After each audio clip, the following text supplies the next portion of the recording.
makeup video for the 5-station mini lab rotation. So I set up a donut magnet here and just let it hang freely. What are you gonna write down? You just have boxes on this lab. So if you're doing this from home, you can literally just create some boxes, or you can print the handout if you want. And I did have handouts where I asked some questions. It's too much for me to try to make up on video that way. So for each of these, I want you to write an observation if you're making this up at home, and then explain the reasoning or why it happens in each scenario. So for example, right now, I just hung this up and this is where it stopped. And if you look at a compass,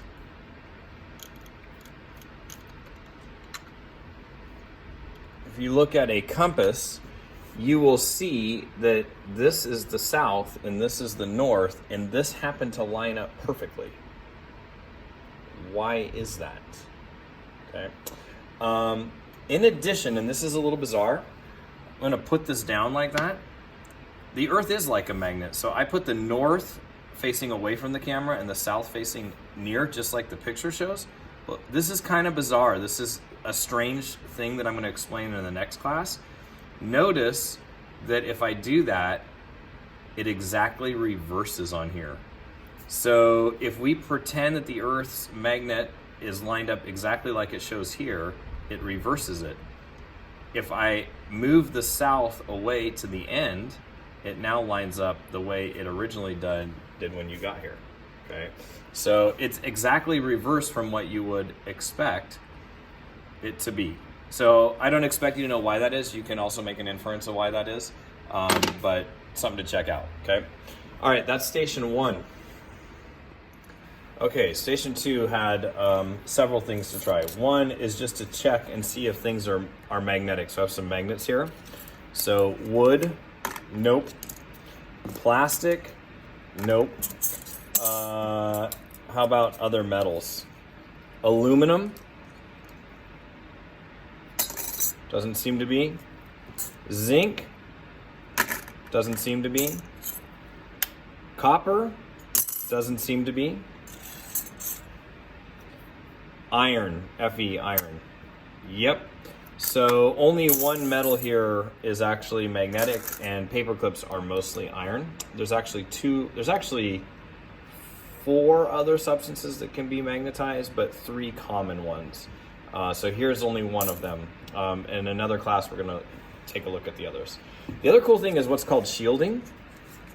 So what I'm gonna do is I'm gonna pick up a paper clip through the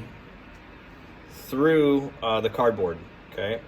And then I'm gonna pass things through to see if that breaks the magnetic field or not. So like this plastic, nope, see the paper clip still stays there, okay, even when I put the plastic in. Or how about wood? Let's try some wood. Nope, still stays. Let's try some metal. Let's see if the metal, let's try copper. Nope, it still stays. Aluminum,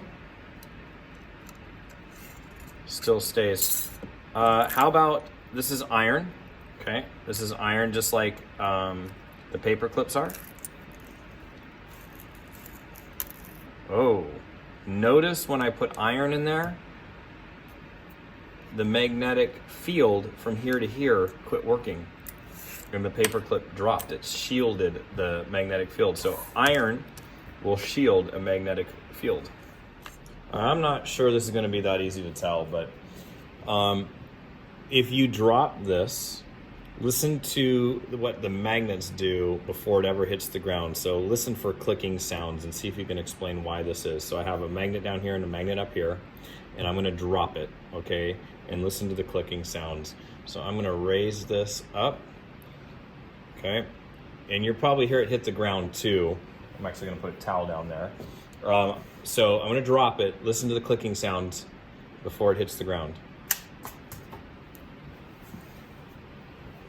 You might have noticed that the magnet moved up and clicked here before it ever hit the ground. Explain why that is. Okay, this might not be super easy to see, but here we created some hovering magnets. And when you put this in here and you put it there, it actually hovers over those. And if you make it really good, and I don't think I have it good enough, it will actually spin in a circle when you spin that, and just keep spinning temporarily. It won't spin forever, but it will keep hovering and spinning.